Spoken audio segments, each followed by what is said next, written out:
Hello everyone. Welcome to today's webinar on strategies for improving cultural awareness for law enforcement in and around Indian country. My name is Brandon Battle, Project Assistant with the IACP's Leading by Legacy and Tribal Community Policing programs. Today's webinar is provided by the IACP's Tribal Community Policing program and is made possible through the support of the COPS Community-Oriented Policing Services Office of the U.S. Department of Justice. Before we begin, there are a few key things about the GoToWebinar service. You have the option to log in and listen to the audio portion of the webinar through your speakers and microphone or via telephone. You will see these options in your control panel once you've logged in. If you are having any difficulty using GoToWebinar, you can contact IACP staff through the question box located in the bottom right. The control panel will automatically minimize itself. To enlarge it, just click on the side tab. At the end of the presentation, we will be taking live questions from the audience. You can ask a question by clicking on the hand icon in the control panel on the right. We will then call on you and unmute you so that you can directly ask the panelists a question. You may also submit a question by typing your question into the question box located at the bottom of the control panel. Once you have submitted your question, I will then read it to the panelists. Our presenters today are Chief Robert Bryant, with the Chickasaw Nation Police Department from Indian Island, Maine, and Deborah G., General Counsel and Executive Officer of the Chickasaw Nation Tribal Court from Ada, Oklahoma. And now I'll turn the presentation over to Chief Bryant. Good afternoon. Community policing. Community policing begins with a foundation of legitimacy and trust. A community must metaphorically be owners of their police department. This means that they have to feel that the agency and the officers are one with them. This is very important.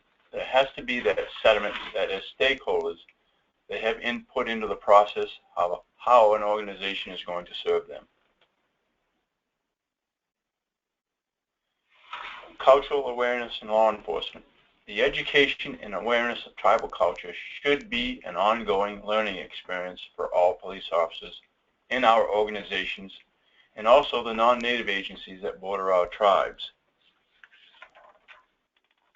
Cultural awareness for our agencies begins before hiring. If we are going to instill in our officers the importance of cultural awareness, appreciation, and application, it begins early on. If we hire non-native or individuals from other tribes, then applicants should be required to submit written responses to what they know about the history and culture of the tribal community they are seeking to serve. Questions on the oral interview should include ones that are culturally specific and not just about the knowledge of the law. One important piece of police work is continuing education. Here at the Penobscot Nation, officers, as part of the ongoing educational process, are required to do monthly readings and submit a list of what they have read along with their monthly reports. These readings range from safety topics, community policing, equipment, new case law, and other job-related articles. These educational readings must also include pieces and information of the tribal nation they serve. The AAA of cultural importance in policing. Awareness, appreciation, and application. Awareness in the AAA is all officers are required to engage community members they serve through outreach and events and work with the cultural department to learn about the history of the tribe, to include the significance of ceremonies, art, and sacred items. The appreciation from these contacts and the rapport that is established, trust begins to take place. Then there becomes an appreciation of why the history of the community is vital to the citizens of the tribe and how all of the ceremonies, art, symbols, and stories are all interconnected. Application. Through this education, there is an understanding of the importance of tribal culture and how it should be fused into our policies, mission, and our daily service to our community. Community policing begins with a foundation of trust and legitimacy. Certain communities view the police as an occupying force because of the approach we take and also the appearance of our uniforms and equipment that they see every day. Law enforcement in this country is steeped in a deep history of non-native symbols and decals. This is also true of many of the tribal agencies. It is up to us to incorporate tribal-specific culture into some of these identifiers so that tribal people can begin to see a connection. That's my police department. It has been said that a picture is worth 1,000 words. Well, when we as law enforcement agencies use only traditional non-native symbols and decals for our agency's image, then the saying really is a picture is worth 3 words. That's not us. To have an acceptance from the community, tribal people have to see and feel that they are represented in the identification of their law enforcement agency. This should include the badges, shoulder patches, and cruiser decals. This image change is even more effective when we have input from tribal members. This should include badges, shoulder patches, and cruiser decals. This image change is even more effective when we have input from tribal members. This can either be done by community meetings and/or contests seeking tribal art and historical symbols for inclusion into the police department identifiers. These meetings should include citizens, law enforcement executives, as well as line personnel. There needs to be an understanding that officers and the equipment that bear the department's logo will always need to be clearly identifiable as law enforcement. However, we should make every effort to incorporate tribal culture into the images of the department. Here's an example. This was one of the first changes we made with the Penobscot Nation Police Department police cruiser. The cruiser is identified as police, however, it has clearly taken on a tribal-specific look. This is another newly designed shoulder patch that we incorporated onto our cruiser decal. You can see the traditional double curve symbols that are included on the rear of the cruiser. We also redesigned our shoulder patch. The shoulder patch was redesigned from the input of tribal members in collaboration with the tribe's culture department. You can see the traditional double curve symbols in the upper left and right corners of the patch. There is also family clans and traditional language incorporated into the patch. Small changes that bring big returns. The shoulder patch worn by police agencies, as we know, differentiate one jurisdiction from another. However, there should be cultural identifiers of your community in these items. This is an inexpensive way to solicit community input and buy-in and having the community feel that they are stakeholders. By opening up this process of change to tribal members, a police agency is rewarded with the community having an ownership perception. Building relationships while raising cultural awareness. The Penobscot Nation Police Department, as with many small departments, depend upon mutual aid from other non-tribal agencies from time to time.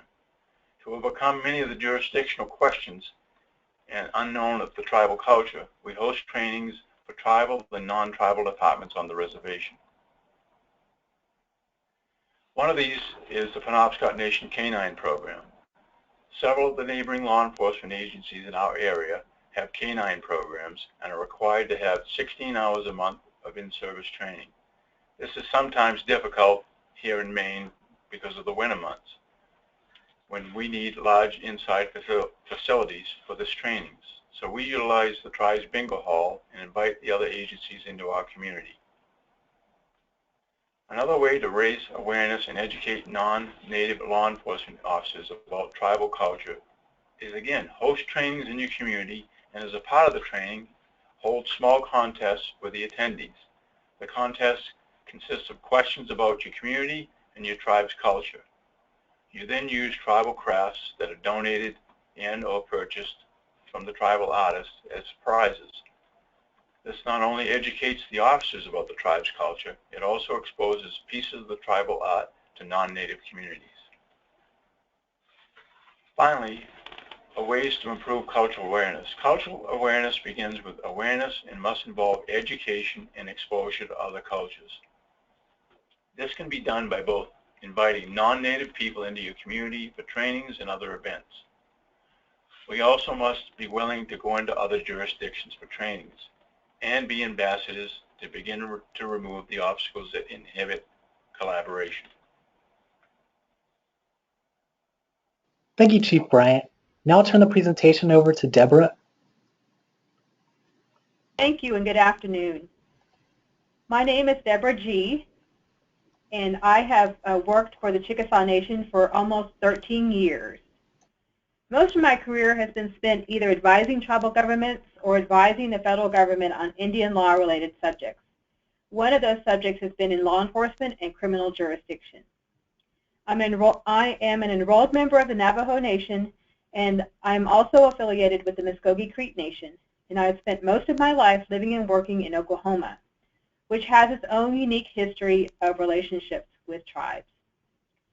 With this in mind, I would like to present some strategies for improving cultural awareness for law enforcement agencies located in and around Indian country.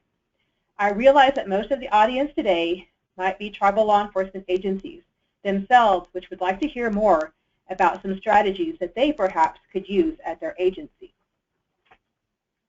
First off, I wanted to provide you with an example of cultural awareness and education that we as the Chickasaw Nation have been doing for a number of years. In 2007, Indian Country Criminal Jurisdiction was added to the State of Oklahoma's Law Enforcement Basic Academy curriculum. The State of Oklahoma's Police Academy, which is known as CLEAT, which stands for the Council on Law Enforcement Education and Training, that academy is located here in Ada, which is where the headquarters of the Chickasaw Nation is located. Since 2007, representatives from the Chickasaw Nation legal and law enforcement departments have taught Indian Country Criminal Jurisdiction classes to the CLEAT Basic Police Academy. First, I think that this relationship was first formed out of need to find the experts in the field who could present on this topic. Since the CLEAT Academy is located a few miles from the Chickasaw Nation headquarters, I think it made sense for CLEAT to partner together with the Chickasaw Nation's legal department and Chickasaw Light Horse Police Department. And I would say over the course of the time that we've done this, we've really had to kind of reshape the curriculum, because at first, you know, I felt like it was being taught as a kind of a formal law school type of presentation. And what we really tried to do was make it more kind of on the ground, the basics that you need to know as you graduate from the police academy and go into the respective law enforcement departments that the students will go into. So we really have had to kind of go back to the drawing board to look at our curriculum over the course of time. Each year, the CLEAT Academy graduates about 500 students, with about 80 students per class that we teach. In fact, a Light Horse Police Sergeant and I just taught yesterday to the new CLEAT Academy class, and I would estimate there were about 50 students in attendance, representing the various counties, cities, college campuses, and the State Department of Corrections. In addition to the CLEAT Academy, we also teach Indian Country Criminal Jurisdiction to the Oklahoma City Police Academy about 2 times per year, and the reserve academies nearby when requested. This relationship has since grown into one of mutual respect for the roles that each of us play in the law enforcement field. We use a twofold approach. One is obviously to cover the material required for the course, and also to share the diversity of tribes, each with their own complexities and unique histories. So what we try to do is try to incorporate some maybe some current topics that are kind of going in and around Oklahoma, maybe even some national topics that we try to weave into the course. And this gives, I think, a more kind of a current information to the law enforcement officer, so they can kind of use those concepts that they learn and how to apply it to everyday situations and current events. What we also try to do is identify the tribal law enforcement officers who are in the Elite Academy class and use them as resources for the presentation. What we try to do is ask them questions about their own maybe tribal law enforcement policies or protocols in order to inform the rest of the class, about what's going on with their counterparts in the tribal law enforcement field. Yesterday we had 2 tribal law enforcement police academy students that were there, so we used them as resources, and I think it gave them a sense of the fact that they knew things that their classmates didn't know, and in sharing that knowledge I think was important. In addition, we have a Light Horse Police Department officer who accompanies me to each class. And this really gives class a kind of on-the-ground person who knows a lot of answers more than myself about things with respect to law enforcement. What do you do in this situation versus another situation? So I think it gives them a real-world perspective that I think that they really need at this point. And if you could advance the slide, please. Thank you. Next, I wanted to provide you with a profile of the Chickasaw Nation and where we are located. As far as the Chickasaw Light Horse Police Department, the department was reestablished in 2004, and prior to that, we had the BIA police that was patrolling this area. The Light Horse Police has 43 sworn officers in a patrol area of over 7,600 square miles in a checkerboard jurisdiction that covers over 13 counties. The Chickasaw Light Horse Police receive tribal commissions, the Bureau of Indian Affairs SLAC commissions, State of Oklahoma, CLEAT certifications, and we're cross-commissioned with 47 different state, county, municipal, and tribal agencies. We have developed various memoranda of understanding and partnerships that have been formed, not only in the area of law enforcement, but also drug elimination, disaster planning, and environmental resource protection. We also have specialized units such as the K9 unit, dive team, and also a SWAT team. One of the things I think Chief Bryant had mentioned was something that we also try to do in terms of incorporating cultural history.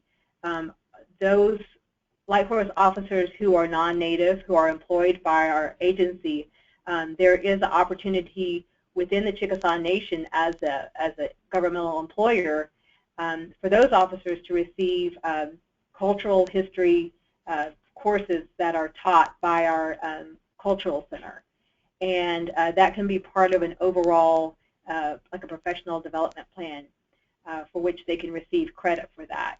So I think that that has been helpful for law enforcement officers to gain that cultural history that they probably would not have obtained anywhere else. So that's definitely helped with enhancing cultural awareness. And if you could advance the slide, please. This gives you a good view of the outline represents the boundaries of the Chickasaw Nation, and if you can see to the right, there is the state of Oklahoma, and the Chickasaw Nation is really kind of right there in the south central part of Oklahoma. Our headquarters, which is Ada, is located kind of in the northern part of that area, and we're about 1.5 hours away from Oklahoma City and about 2 to 2.5 hours away from Tulsa, and then straight north of us, probably about 3 hours away, is Dallas. So we have our various cross-deputization jurisdictions that are located and identified here, and they're very important for us, especially when we're talking about Oklahoma. And the next slide also has the tribal law enforcement agencies in Oklahoma. The next slide also gives you a map of Oklahoma here. and it's a pretty good representation of the various federally recognized tribes here in Oklahoma. There are approximately 22 tribal law enforcement agencies in Oklahoma, and they vary in size. The shaded areas that you see represent the tribal territorial boundaries.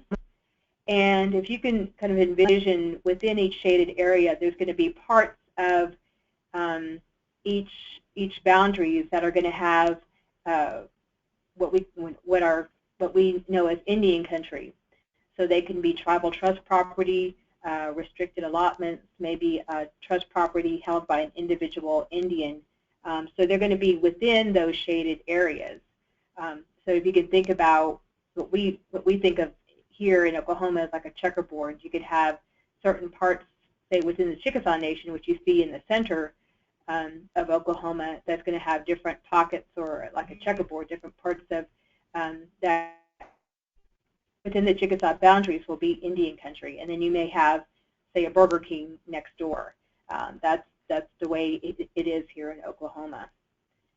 So I think that it's important to also just kind of give our students at the Cleat Academy a flavor of what they will be seeing here in Oklahoma too. In fact, I had to explain this map to them yesterday because they had questions about, well, what is Indian country here in Oklahoma? So that was a good way to kind of visualize what that looks like here in Oklahoma. So there have been a number of lessons, I think, that we've learned here, not only within our legal office, but within our law enforcement department, about ways to improve cultural awareness for law enforcement agencies in and around Indian country. And I wanted to share some of those lessons that I think, I know I've learned, and I think others have learned along the way. Lesson number one, which is the next slide, is recognize that both tribal and state law enforcement agencies will have to work together in order to get the job done effectively. And we know that crimes occur on a daily basis in and out of Indian country all the time. So it is inevitable that these law enforcement agencies must work together in order to do their jobs, in order to best serve their citizens. There are some tribal police departments, like those in Oklahoma, that will have to work more closely with local law enforcement than those tribal police departments located on reservations. However, this should not prevent the law enforcement agencies from reaching out to the other and finding ways that they can better work together. A couple of examples that we have here within the Chickasaw Nation include last year in May and June, our Light Horse Police Department dive team rescued 9 people during the floods that occurred here in Oklahoma in 11 different rescue operations.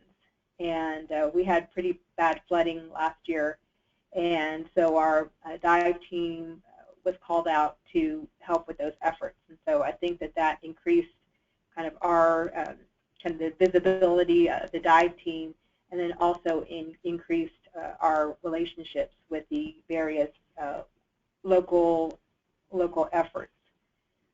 Our Light Horse Police Department also works with other agencies in manhunt situations, so we're called upon to respond to those various those calls to engage in a manhunt. In addition, we have a fairly new refurbished building that's located in the center of town, which is our Light Horse Police Department building. And there was vacant space that our police chief had identified. And what we did was reached out to the county sheriffs and the state agencies who may need to have a presence in this part of the state. And there was an offer of office space to those law enforcement agencies. And they took us up on the offer. And so now we have investigators, we have some other personnel from county and state agencies that have come to office within the Chickasaw Nation Law Enforcement Police Department. We've established MOUs with them to have this space for them. And I think that this has helped our cooperation and definitely helped the communication. It definitely helps to have somebody there, just right there in the office, to maybe staff any issues or meet together on different joint efforts. So I think that has helped. Lesson number 2 that I think is equally important is to focus more on the relationships that can be built rather than the complex jurisdictional issues that occur in Indian country. Unfortunately, complex jurisdictional issues in Indian country will always be present. There will inevitably be a situation that will require putting your department's heads together to find a way to resolve the situation. The key is that if you focus on the relationships, then the issues can be untangled together, not in isolation from those other law enforcement agencies that may be addressing the same issue. One comes to mind was yesterday during one of the breaks, a Cleat Academy student came to me, and we had just been talking about a particular topic, and he was struggling with an issue that he identified from our class that was happening at his police department. And I think, during the course of the presentation, he realized, what needed to occur. It had to deal with responding to calls involving break-ins on tribal property. There was a need for his law enforcement department to work with the tribal police department, but it wasn't happening. So, what really needed to happen was for the tribal and local law enforcement agencies to work together to resolve what was really an urgent matter. If the relationship is strong, then this could be taken care of, with a quick phone call rather than a formal sit-down meeting that may need to occur if there is a less of a relationship. So I think there's always going to be those complex issues, but I think having kind of like a joint effort at trying to unravel some of those tangled issues works better than anything that any agency in isolation can do. A third lesson that I've learned, and that comes from many years of dealing with these issues, is avoid clouding your current perceptions with past perceptions from your agency's relationships between tribal and local law enforcement agencies.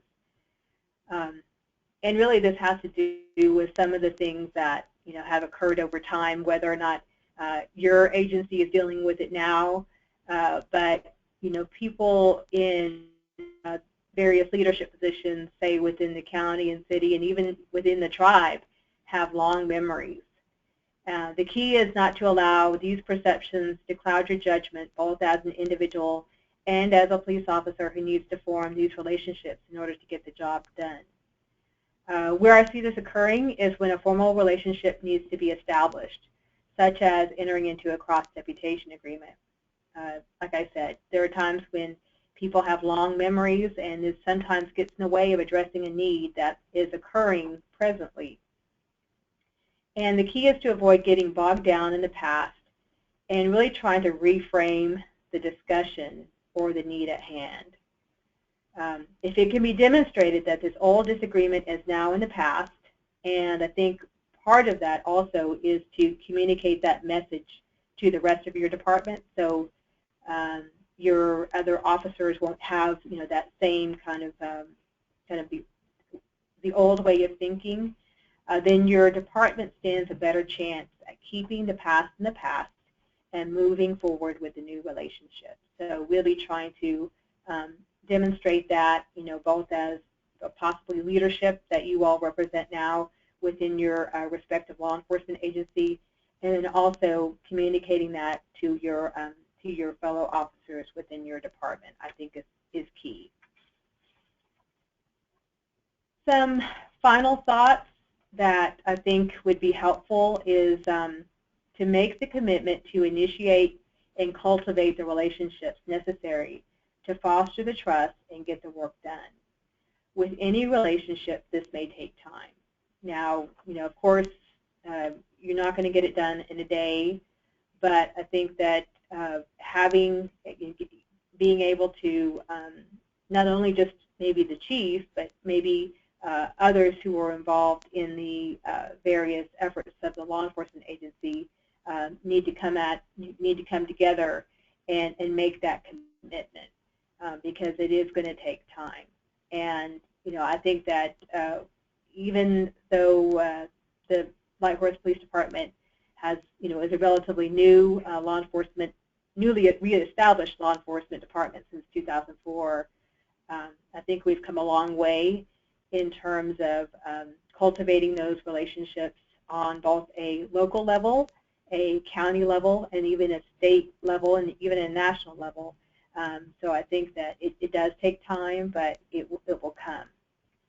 Another thought is if there are changes in tribal or local leadership, then use this as an opportunity to reintroduce your respective law enforcement agency to new leadership and demonstrate how your agencies can work together to improve the public safety and lives of the citizens whom you serve. So, there as tribal leadership may come and go, or local leadership comes and goes, just use this as a way to, let the local leadership or the tribal leadership know who your law enforcement agency is, what it does, and what it wants to do, what it proposes to do. And I think that will just kind of enhance your overall visibility, and I think will help you in your efforts to improve the public safety and lives of your citizens, and also improve the cultural awareness for law enforcement in and around Indian country. So thank you for your time, and I will be happy to entertain any questions. Thank you, Deborah. And now we'll open the floor for questions. And while you all are putting your questions in, I wanted to introduce myself. My name is Jennifer Stiles. I'm the project manager of IACP's Tribal Community Policing Project, and also the staff liaison for IACP's Indian Country Law Enforcement section. And I wanted to echo my thanks to our presenters today. I think you both really presented some unique ideas, at the local level and at the tribal and state, and really all the different layers of partnerships that we work with. And I think you've really done a wonderful job of giving some good new ideas. And as you all are thinking about questions for the presenters, I'd also welcome you to share any ideas you had from our attendees of successful strategies or trainings or any kind of partnerships that you've all done. You can there's a raise hand option if you'd like to say anything. We can open up your line. You'll also see my contact information is on the slide here. So if there's anything you'd be willing to share with us after the fact, we're always looking for new ideas. This webinar series is a part of our Tribal Community Policing Project, which is funded by the COPS office. And we'll be putting out a publication later this year that's going to be really looking at community policing in tribal police agencies, from the executive level, and really the whole aspect of community policing, from starting a project and forming partnerships and assessing the work you're doing. This is also the third of a webinar series that we've done. We held one previously this month on hiring and another on information sharing in Indian country. So those will be archived and available on our website as well.